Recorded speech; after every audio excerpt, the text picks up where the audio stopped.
als je toneel komt, dan loop je ook zo, dan loop je niet zo.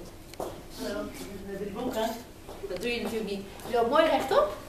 Dus doe je je spiertjes, trek je op en dan sta je meteen goed voor het zingen. Lekker soepel in de knieën. Komt het helemaal goed. Hey, zullen we even beginnen met de boogie boogie van Willy Wonka? Ik vloog geen toblerone over kade. Ja? Jij weet hem ook? Ik zet hem even op de speaker, als jullie die erg vinden. Dan moet ik even niet spelen, ik kan heel goed luisteren. Even kijken hoor.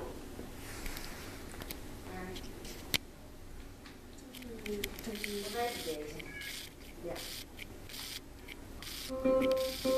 Oh, stop.